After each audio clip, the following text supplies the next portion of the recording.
Mickey Walker, better known as a toy bulldog. His name was Edward Patrick Walker. He had total bouts of 119 fights, 94 wins, 60 knockouts like Ray Robinson, 19 losses. He was stopped 6 times and he would have 4 draws. He was managed by Jack Doc Kearns. He was born July 13th, 1901 in Elizabeth, New Jersey. He died April 28th, 1981, the same year as the Brown Bomber Joe Louis in Elizabeth, New Jersey. He was 79 years of age at the time of his death, and he was a middleweight who stood 5 foot 7 inches and had a 67-inch reach. I never had the pleasure of meeting Mickey Walker, but I know a lot about him. Plenty of stories, read plenty of books, have massive scrapbooks, and spoke to many historians, including my dad, about Mickey Walker. About his famous bar next to the great Madison Square Garden. I'll get to that in a moment. But he'd be in the ring with Jack Britton of Clinton, New York, at the Armory in Newark, New Jersey on a Monday night, July 18th, 1921. Referee was a trainer, Jimmy DeFrost. Now, Jimmy DeFrost was a phenomenal manager. He would walk around with a cigar and a 3-piece suit. He would handle great fighters such as Jack Dempsey, Mickey Walker himself, Harry Greb. He wanted to handle battling Norfolk. And Jack Britton would have a 20-fight series with Ted Kid Lewis. But Walker would also be in the ring with Soldier Barfield, Benny Leonard, Marty Cross, Johnny Griffith. Phenomenal fighter was Mickey Walker. He would face Dave Shade. Dave Shade stood 5 foot 8 inches. He had 225 fights, 132 wins, 28 losses, with 17 knockouts. Fought light heavyweight in Buffalo. Jimmy Slattery fought him at the Polo Grounds in New York. Be a 3rd round technical knockout on a Thursday night, July 2nd, 1925. He would face Dave Shade at New York's Madison Square Garden, 15 rounds on a Monday night, September 21st, 1925. The referee would be Pasty Hadley.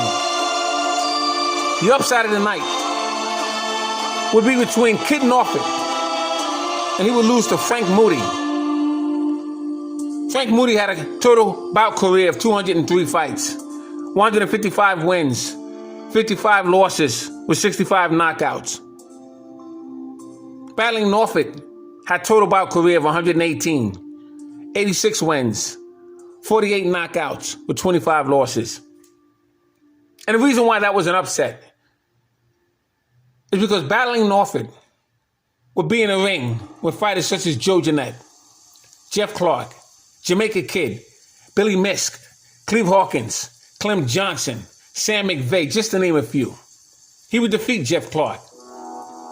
He would face Tiger Flowers and defeat him. Flowers stood 5 foot 10 inches, weighed between 157 to 169 pounds. He would take the title away from Harry Greb in 1926, fought Greb 3 times. He'd be in the ring with Jamaica Kid and Panama Joe Gans, and George Robinson, Johnny Wilson, and Bill Tate.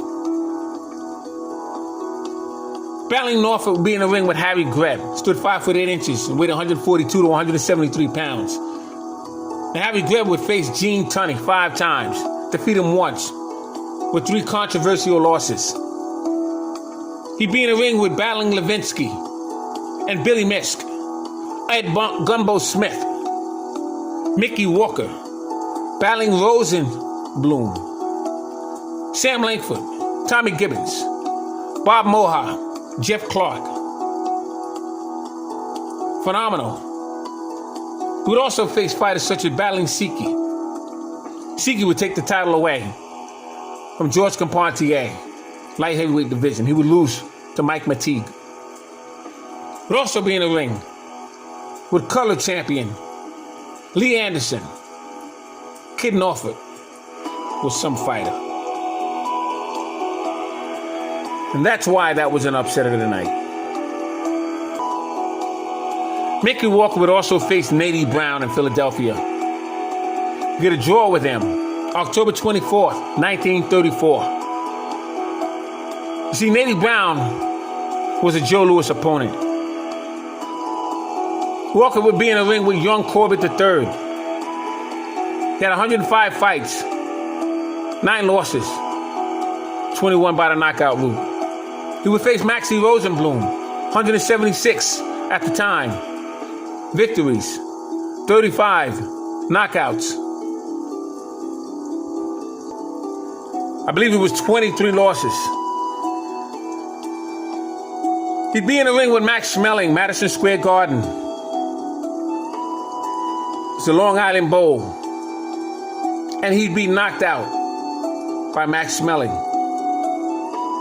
He faced Johnny Risco, the Cleveland Baker boy, Jimmy Maloney, Jack Sharkey, Leo Lomsky, Ace Hutkins, the Nebraska Wildcat, Tommy Loughran, who was a light heavyweight champion, Tiger Flowers, who was a middleweight champion, Mike Mateague, who was a light heavyweight champion, Tommy Milliken, middleweight champion of England. He would knock him out in stunning fashion. Paul Berlenbach, who became light heavyweight champion. Pete Latzo, who became welterweight champion.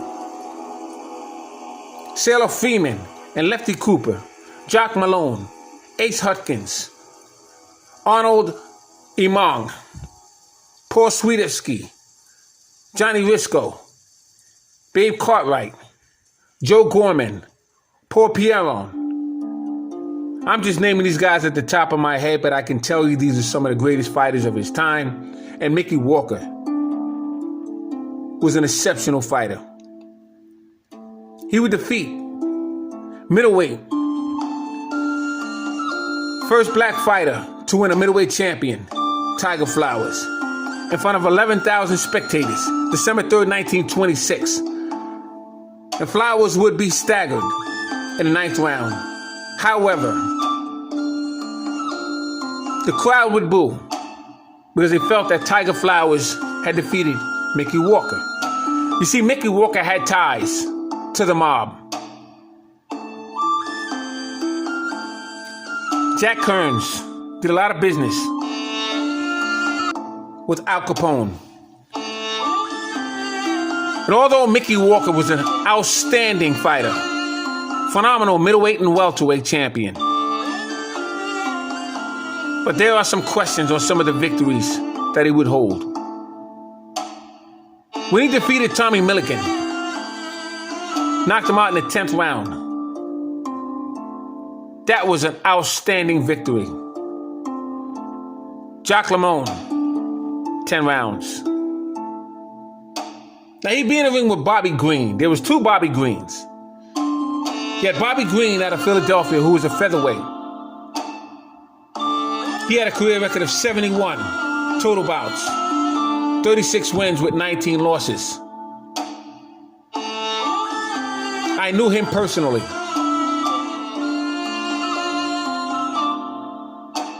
But the other Bobby Green is who he actually fought. He was a welterweight.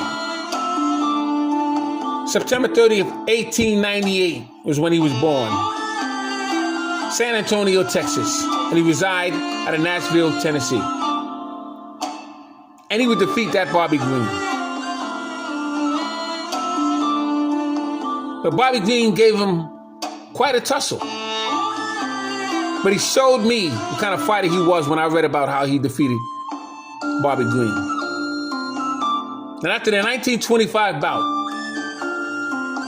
Mickey Walker would meet Harry Greb in an Irish pub. They would have drinks. But the entire time, Mickey Walker continued to proclaim that he won that fight. Both men agreed to step outside because the argument got heated. And as Harry Greb was taking off his jacket, he was punched by Mickey Walker on the side of the head. Arm still caught in the sleeve of the jacket. Walker begins to wail on Harry Greb. Eventually, the crowd would break it up. Mickey Walker was a very bitter, angry young man. Walker draws with heavyweight Jack Sharkey, taking the action to the bigger man. And that fight would go the distance to become a draw. And 2 weeks later, Jack Sharkey would defeat Max Schmeling to win the heavyweight championship belt. But that same Max Schmeling would knock out Mickey Walker. Phenomenal. Mickey Walker, the toy bulldog. A phenomenal fighter of Irish descent. Salute to Mickey Walker, one of the greatest fighters in boxing history. This is Scrapbook Boxing, stating all great fights and all great fighters will never be forgotten on my channel. Salute to my subscribers. Salute to Mickey Walker, the toy bulldog.